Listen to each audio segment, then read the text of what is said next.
Well, I think to be human now is to be a creature that has a certain kind of rights and capabilities to be able to act in the world, and is something that's enshrined and protected by law in most countries. This has a ability to be to engage in self-determination, in particular to be able to dictate the terms of one's life in a way that enables others to do likewise. And so when we talk about a liberal society, for example, that's often regarded as kind of a sort of the epitome of what the human condition is like from a social standpoint, because people are able to become all they can be. And I think that kind of notion, which has been very integral to the way we live together as human beings, has always presupposed a certain kind of fundamental natural equality among people. So in other words, however different we may want to pursue our lifestyles, nevertheless, they can't really get in the way of each other too much. And if they do, then there's usually issues of power or other kinds of asymmetries of resources and so forth that need to be redressed by society. But the idea is that all people are fundamentally equal because we're all Homo sapiens. At least that's the traditional view of what it is to live a human existence. The problem with Humanity 2.0 is that we're now considering a much more radical range of possible embodiments for what we might call human beings. So it's no longer just going to be the freestanding Homo sapiens who's able to use their naturally given mental and physical capacities to accomplish things in life, but rather there's going to be various kinds of enhancements that are going to be made possible that will actually allow people to develop in really quite radically different directions, especially if we talk about the possibility of hybrid cyborgs, things of that kind, coexisting with human beings of the more traditional sort. And the question is whether we can actually have a society that manages the existence of all these creatures so that all of them can actually live up to their full capabilities.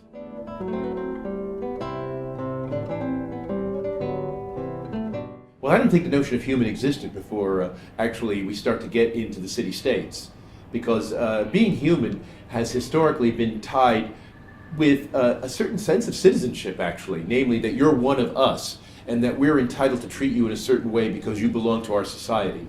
And so it's that kind of mutual recognition among people that typically was the basis on which humanity has come about. So even if you look at our notions of human rights historically arise from the idea of civil rights. That is to say, rights of a citizen, a person who is said to belong in the community for whom everyone is willing to grant rights and to have responsibilities for.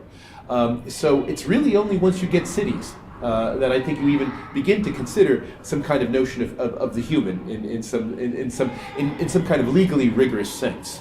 And so this business of who is eligible to have this quality of being human, that's an interesting philosophical discussion that, of course, has been very strongly pronounced in the West, and I would say primarily in thinking about the nature of education. What is education for? And usually the answers are to make us as human as possible. And so the humanities, humanism, if you think of all those kinds of movements, those are largely educational movements to, as it were, train up Homo sapiens so they can be this kind of creature that then becomes kind of the ideal citizen of the state.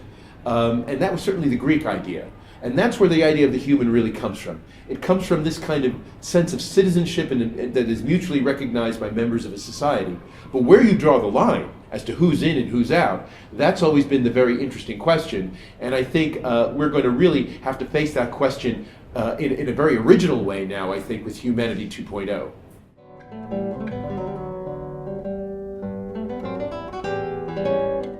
Yes, as a matter of fact, I mean, in a sense, animals don't even have to be uplifted at the moment in order to have rights, right? I mean, I think this is one of the things that we've seen with the animal rights and animal welfare movements that have really, over the course of my lifetime, have become incredibly significant, right? I mean, from originally being seen as kind of a fringe, kind of radical offshoot of vegetarianism or something like that, now, in fact, has a lot of political say, very much entrenched, especially in a lot of Green Party politics, and it hasn't had anything to do with the animals themselves being enhanced, but rather with the more that we've learned about how animals' minds work. Okay, so in other words, the developments in biological science, the sort of thing that we normally think of as sociobiology or evolutionary psychology, it's our greater understanding that animals actually have a much richer mental life than we previously thought, has in fact led to the animal rights revolution. So in a sense, you don't even have to enhance the animals. Rather, you have to see the animals in a different way, and you realize that they experience pleasure and pain. They have even more complex forms of sentience where they can form social bonds, both with their own kind, but also with human beings as well, potentially. That then puts them in the realm of being able to at least be entitled to welfare protection and possibly having rights in the future. So that's how it is on the animal side. Now, on the machine side, it seems to me, with the greater developments in artificial intelligence, with cyborgs, with the business of prosthetic devices being implanted in people, and of course, for various, often healthcare purposes, android companions replacing nurses. This is something we're likely to see in the future, where basically you have machines that are trained to respond to human beings and to become, as it were, their best friends. Right? It seems to me that there we're going to be in another kind of tricky situation with regard to the welfare, upkeep, and maybe even rights for those kinds of creatures. So what we're seeing, you might say, coming from two ends, and my Humanity 2.0 book deals with both of these ends, right? Both our greater understanding of animals and how the difference between the animal and the human is not as great as we thought on the one hand, but on the other hand, our greater dependency and even integration with machines on the other. Both of these are going to, as it were, stretch our notion of what human rights mean and create a kind of potentially wider social and political sphere for which we're going to feel collectively responsible in the future than we have in the past.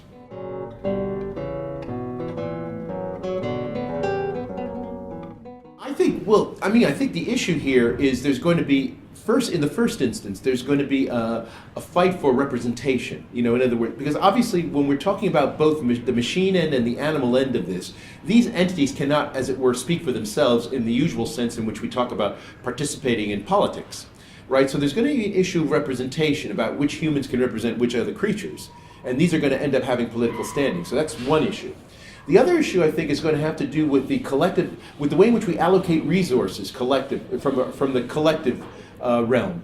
And I think, for example, like healthcare, in countries that have, and this is where I think the welfare state, you might say, really will need some, if it's going to survive, and it's already being hit a lot of heavy blows through budgetary deficits and other things. But if the welfare state is to survive at all as a concept, we're going to have to rethink exactly who's covered under the sphere of welfare. And I think the clearest way to illustrate this is with regard to this issue of national health insurance, which is a very hot topic in the UK at the moment. But the principle is the thing to focus on, namely, who is covered under this and to what extent? And this has always been the question that's been there. And in the past, it's been relatively easy to answer because the kinds of creatures we've been talking about in the past have been Homo sapiens. And we've also imagined that these creatures are sort of interacting with each other in an industrial society, and there's a clear division of labor, and we can see how people relate to each other and are contributing to each other in terms of their own welfare. And so the issue of mutual group entitlement is an easy one to justify. And so from that standpoint, it was easy to establish the foundations of what minimal health care would be to enable people to function in this way and contribute to society.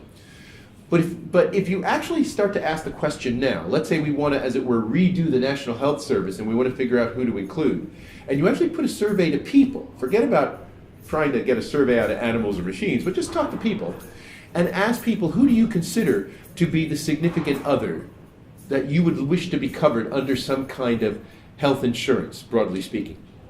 I think especially on the animal side, that you would get a lot of people who would, give preferred treatment to their pets, or perhaps maybe even to certain sorts of animals over specific sorts of human beings, especially if we're talking about human beings who don't have any other human relatives, or ones who are disabled in some fundamental way, that people might prefer to actually take the health care that in the past would have been just restricted to human beings and extended to animals. But similarly, there might be people who would also be interested, as it were, in bringing, you might say, the engineering faculty more directly into the medical faculty in terms of prosthetic devices and engineer, in other words, how we can engineer ourselves, because it's not all just going to be about wetware and biology in the future when we talk about enhancing human beings. There's going to be this cyborg stuff, and the cyborg stuff will require that engineering be part of medicine in a much more serious way than has been in the past. And so you look at somebody like Kevin Warwick, for example, with his sorts of prosthetic implantments, right? I mean, there's a sense in which the maintenance and upkeep and enhancement of those things really require people who are in engineering, at least as much as people who are in more traditional forms of medicine. And it seems to me that a national health service in the future would probably have to include that as part of its research and its budget for administration. So I think this is where, in a way, the idea of how do you provision a national health service in the future will become, I think, the concrete site where one will have to think about, okay, how broadly do we extend this notion of humanity 2.0 beyond the humanity 1.0 human being?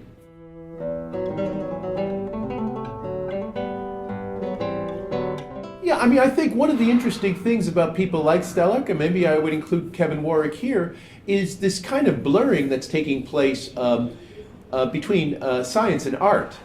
I mean, I think it's always worth remembering, going back to the Greeks, that when one talked about, the humanistic education, becoming a human being, that was seen as just as much an aesthetic project as it was, as it were, an intellectual project. In other words, it was a certain kind of attractiveness, a certain way of displaying oneself to the world. I mean, this is why there was so much emphasis that the Greeks placed that you can't be a human being unless you can speak for yourself, and particularly without notes, right? With no help, just be free speaking, right? That kind of public display, which had a kind of an aesthetic kind of character to it, was seen of what it means to be a proper human being. And I think now, if you look at, the prosthetic enhancements, and Stellark in particular, right?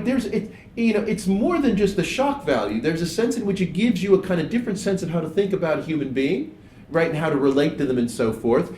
And that's always been very much part of what it means to be human, has been this kind of, material reconfiguration. I mean, it goes along with things like plastic surgery as well, right? And all of the decoration and tattooings of the bodies that we see right throughout the world. All of those things, it seems to me, are quite continuous with human beings trying to mark themselves out as distinct creatures from other animals, let's say, or from other creatures with, other kind of Homo sapiens who aren't quite human in the right sense. So I see this as all very much, quite a recognizable thing about humanity trying to establish its distinctiveness in ever and ever more striking ways.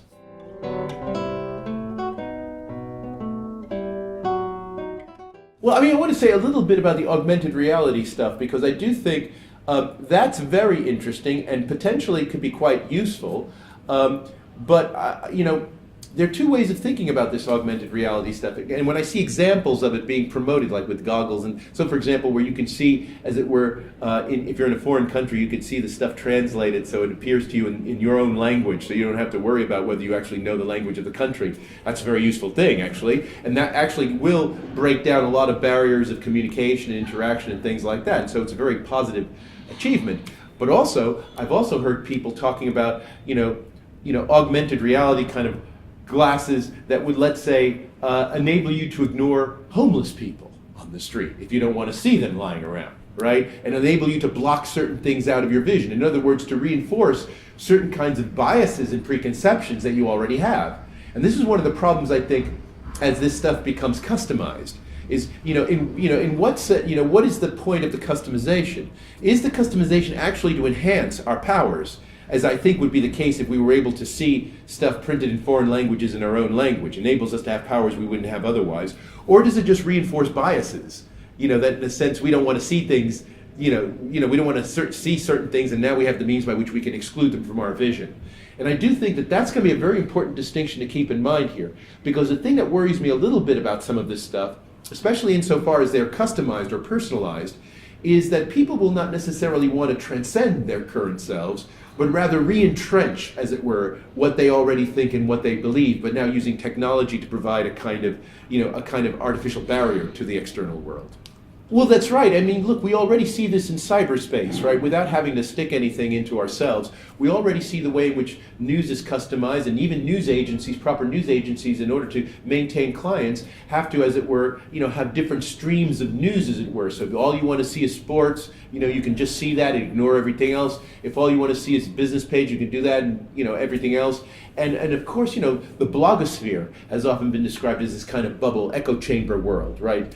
Because in a sense, the people who constitute it set the agenda, and if you're not willing to be part of that, you're excluded immediately.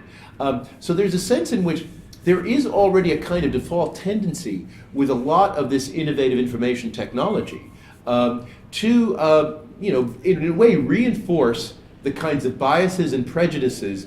In other words, become an enabler of those things, rather than really cause people to genuinely self-transcend. And I think that is going to be, as it were, the big issue here, because of course there's a lot of money to be had in just reinforcing people's prejudices by technological means. Okay, a lot of easy money to be had that way. But if that happens, then the technology will not be truly liberating. The technology can only be truly liberating if it takes us from our default positions in all kinds of ways. Not just physically, but intellectually as well. And while I think the potential is certainly there with stuff like augmented reality and other sorts of technological enhancements, nevertheless, there is going to have to be incentives to push people in that direction.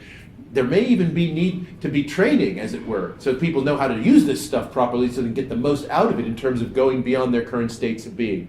Otherwise, people will just use it in the ways in which they normally use things to reinforce the views they normally have.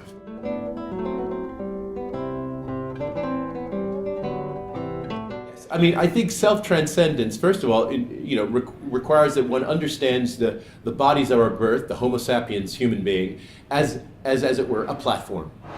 As a platform in the first instance, upon which we launch, right, and we build upon, but not, as it were, providing some kind of constraint of nature, right? So the idea here is that you don't, as it were, you don't sort of fetishize the human body as it's given. And that's a very important point. In other words, you realize it's a boundary to be overcome. Now, I think, in a sense, when did this whole idea begin? Of course, one can talk about spiritual transcendence, right? Which is first, certainly in the Judeo-Christian tradition, is born of a realization of the failures of the body, right? And original sin is a very theological way of talking about that realization, right? Namely, the body is weak. The body, doesn't fulfill its full godlike potential. We're supposed to be created in the image and likeness of God, but look where we are now. Right, the fallen state of man, as it's called, right? That's the original sense, right, in which we, in some sense, have to transcend our physical bodies. And then the question in theology and then science is whether we can do it on our own or do we need some, supernatural help to do so. And that's really what the question has been. But the idea that we should go beyond our physical body is very strongly enshrined in a theological tradition of the West, certainly. So, I mean, it's not a crazy idea, it's not a new idea, it's a very old idea. And science itself has very often been seen as devoted to the act of self-transcendence. And I think the most straightforward way to see that, even before we get into the kinds of worlds we're talking about now, is to look at, the physics. Physics, modern physics, starting with the scientific revolution. One of the things that was achieved, and Isaac Newton in a way embodied this, was the idea of adopting the view from nowhere. Right? When we talk about physics, we're coming up with mathematical laws and concepts that apply to everything in the physical universe, regardless of whether we have any empirical contact with them.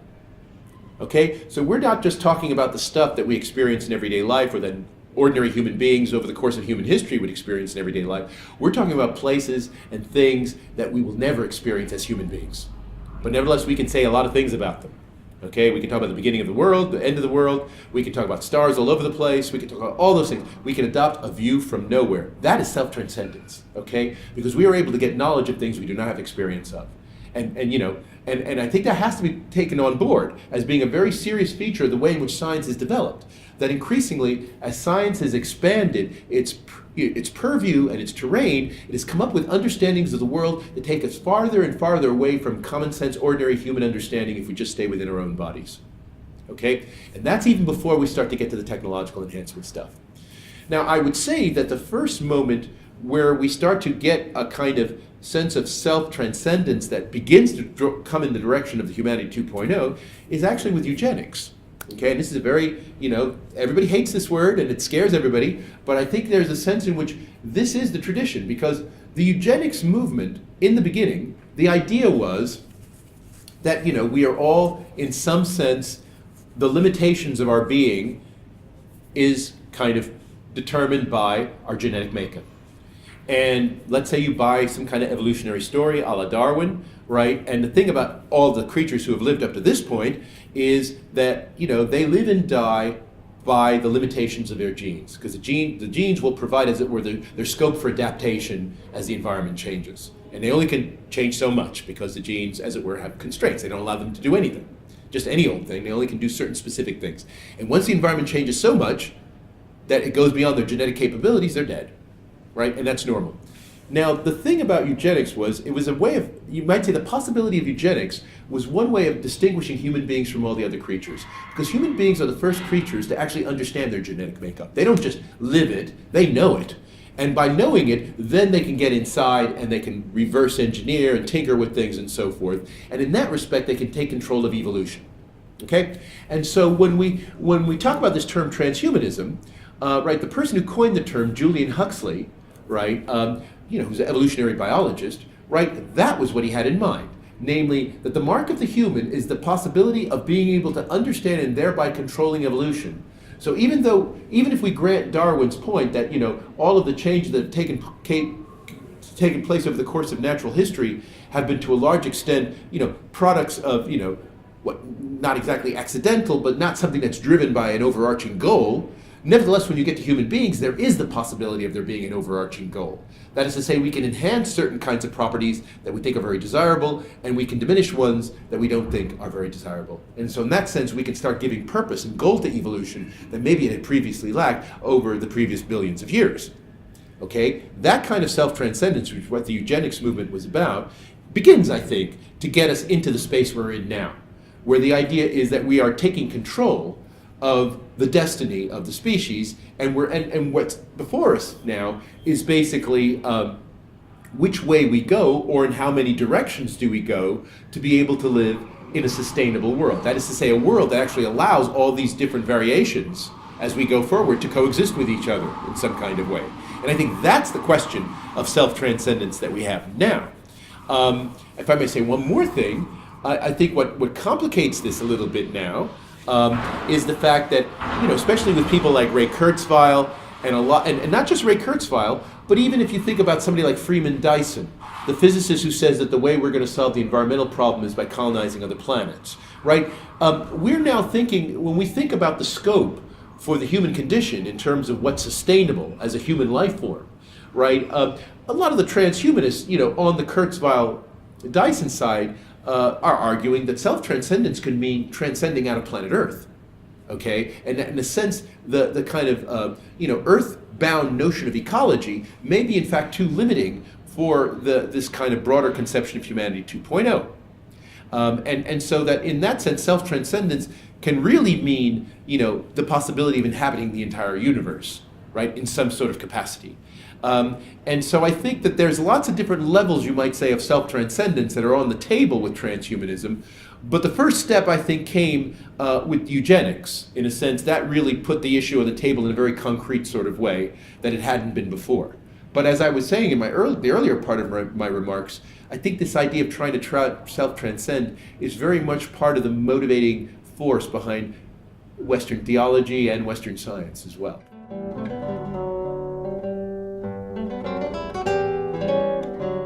Well, I think the key issue is that, and this point relates to transhumanism's popularity, you might say. We live in a period now where more and more people have access and interest in science. Okay, and that's quite unusual and significant, because I think everyone's always recognized that science has been a very important form of knowledge. It's certainly been used as a kind of an authorizer and legitimator in society, but typically by elites, okay? And everybody else just kind of obeys, a scientist says it, I believe it. But now, not only because people are increasingly trained in science, but also popularity of science media, popular science books, science on television, radio, movies that actually capture a lot of scientific and technological developments, as well as the internet. And I think the internet needs to be underscored here, that there's all kinds of ways of getting access and, as it were, finding out about science at the level at which you understand it. And this is where the internet, I think, is very important, because you can basically get into any kind of issue, no matter how deep it potentially goes into, at whatever level is your comfort zone, and be able to find information and be able to correspond with people and so forth who are interested in that. So what that means is that the constituency for science has really mushroomed, and there's an enormous amount of interest in it. Now, the problem with that, you might say, is it's also disturbing the authority structures of science. So one of the things that we're seeing with this greater interest in science is the way in which science gets kind of hybridized with other things. So a lot of movements that, let's say 25 years ago, people thought were dead, that were called pseudoscience back then. So whether we're talking about, creationist science, or we're talking about complementary medicine, those kinds of things, which when I was a student were just considered pseudoscience. Now they've sort of come back, and they're now interlaced with much more scientific backing, and it's been leading to a lot more scientific controversy, and you might put the global warming business on there as well. And so we live in a very interesting kind of time where, in a sense, everybody feels they need to have a view about science. They have ways of finding out about science, but the overarching result is not necessarily a ringing endorsement for the scientific establishment. Rather, you're getting a kind of very pluralized understanding of science taking place. And in my writings, I've compared this to the Protestant Reformation. The Protestant Reformation, in terms of the history of Christianity, is distinctive because it's the moment when Christian believers take the religion into their own hands in a way they hadn't done in the past. In particular, by reading the Bible, because the Bible gets mass circulated and translated into languages they can understand for the first time. And to me, that moment is comparable to what the internet does to science. Right. So, in other words, one no longer has to believe in the priests of science. So you might think of the Royal Society in this country or the National Academy of Science in America as being a bit like the Vatican of science. Okay, and in a sense, people would just sort of obey whatever the cardinals, as it were, of that say. Well, now we live in a different world where that kind of authority is being very severely challenged because people, as it were, can access the knowledge for themselves and make their own decisions about what to believe on the basis of it. So one no longer has to trust, as it were, a PhD in biology from Harvard University as to what biology is about. One can find out about it for oneself, and one can develop one's own opinions and argue with experts of various sorts at various levels, and as it were, make the bottom line the science they can live with. And this is also very much like Protestantism, because Protestantism at the end of the day said, belief in God is a personal decision that has to do with how you live your life. And the churches are very much oriented toward that in Protestantism.